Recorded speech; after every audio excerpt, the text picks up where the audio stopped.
Otsong anyos pa lang sila sa dihang nibalhin sila og puyo. Sa ilang bag-ong gibalhinan, nakaatbang kini og punuan sa mga saging. Nasa isig kakilid sa koral ang ilang gipuy-an ug ang punuan. Naglayo lang kini og pipila ka mga lakang. Ug kining punuan sa saging sakop na sa yuta nga ilang gipuy-an ug malabyan niya kini kada mosulod siya sa portahan sa ilang koral. Gikan sa portahan sa koral, mubaklay siya og dili moubos sa 30 kalakang ayha makaabot sa ilang balay. Sa buntag, makita lang kini nga punuan nga nakaturok sa yuta. Apan sa gabii, lahi na ang dagan sa kahilom. Adunay mga istorya nga kadunggan sa ilang dapit. Nay nagapuyoan ang punuan. Sunod sa punuan, nay makita nga panimalay nga dugay na wala gipuy-an. Kining panimalay nagaturok tapad sa ilang koral. Gipatung-an sa koral ang punuan ug ang balay. Ang balay makita ni mga taas ug naguba na ang pipila ka bahin. Apan, makita pa ang karaang kaanyag niini. Sa bintana, adunay lungag nga bala sa pusil. Ug sumala sa mga istorya sa silingan, gipamatay ang pamilya nga nagpuyo dira ug ang kalag sa ilang anak na babae nagpabilin sulod sa balay. Kuryoso kaayo si Lay atong mga panahona nga bisan pa sa iyang kahadlok sa kahigayon. Wala siya makapugong sa iyang kaugalingon. Migiyang siya sa balay ug hinay-hinay giabrihan ang portahan sa balay ug misulod. Kubot ug hugaw ang sulod. Buak nga bildo, guba nga mga gamit ang makita ug nagkatag sa salog. Sa dihang paghumanyag tan-aw ang palibot sa balay, ni kalit panindog iyang balahibo. Nakadungog siya ug di masabtan ng mga tingog apan hinay pero dungog niya. Human sa iyang nagdunggan na apay ni sunog. Baklay ang iyang naging gagmay ug hinay. Taod-taod nakadungog siyang bata nga mihilak. Tubaan siya ug mibuto og kusog iyang dughan. Dako na iyang ginhawa. Hinungdan nga diretso siya ning dagan padulong gawa sa maong balay samtang nagapangurog ang tuhod. Apan sa pagliko niya o pagsulod sa portahan silang koral, nabati niya ang usa ka anino nga nagalayon sa iyang likod.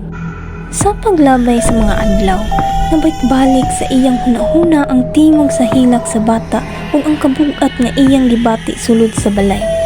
Wala siya kahibalo na maudi ay to ang sinugdan sa tanang mahitabo. Alas 12 sa kagabion, hilom ang tanan.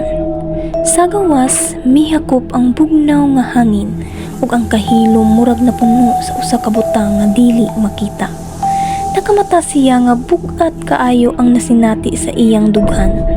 Sa pag-abli sa iyang mata, nabati niya ang dayon nga kakapoy nga murag adunay nagapabugat sa iyang lawas. Naningkamot siya nga mulihok apan di siya kalihok. Sulay niya og lihok iyang tudlo pero wala. Apil iyang bakpak. Gahi, murag na'y nagapugong para makaistorya siya. Sa kilid sa iyang pananaw, na'y nito nga. Dako ang porma, lapad ug abaga, pero walay nawo. Murag walay kinabuhi apan nabati niya nga buhi kini ug nagapadulong sa iyaha.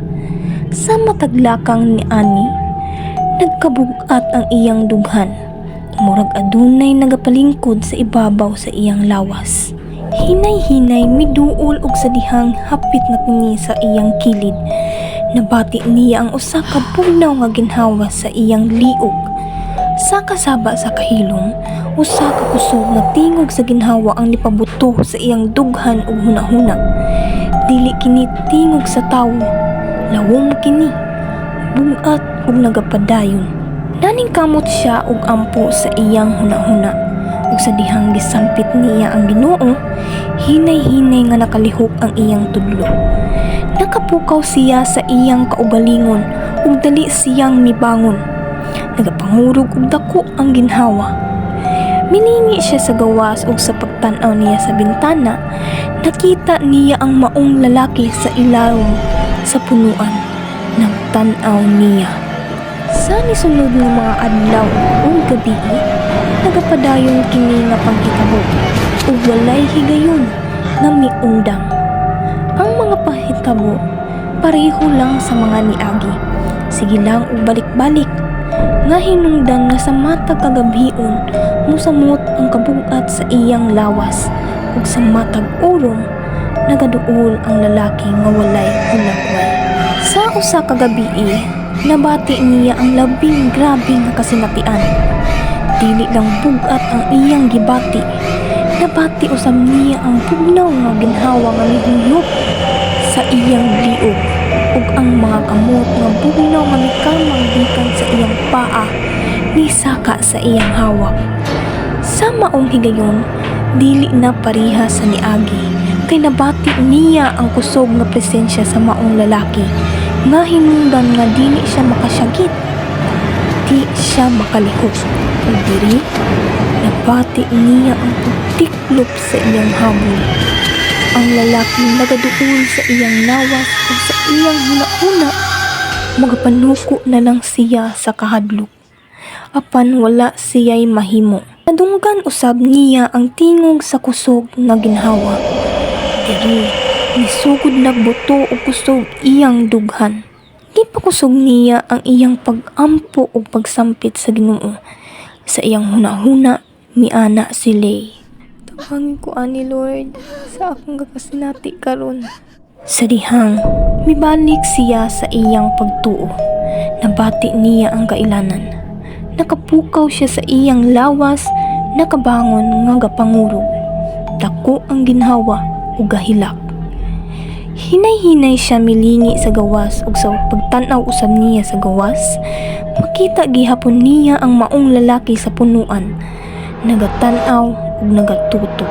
Sa kadugayan, nagsugod siyang mobalik sa simbahan. Ug sa matag pangalagad niya, nagkahinay-hinay nga nagkawagtang ang iyang kasinatian sa ginatawag na urong. Aduna gihapon pipila ka gabi nga makahuna-huna siya o makadumdum.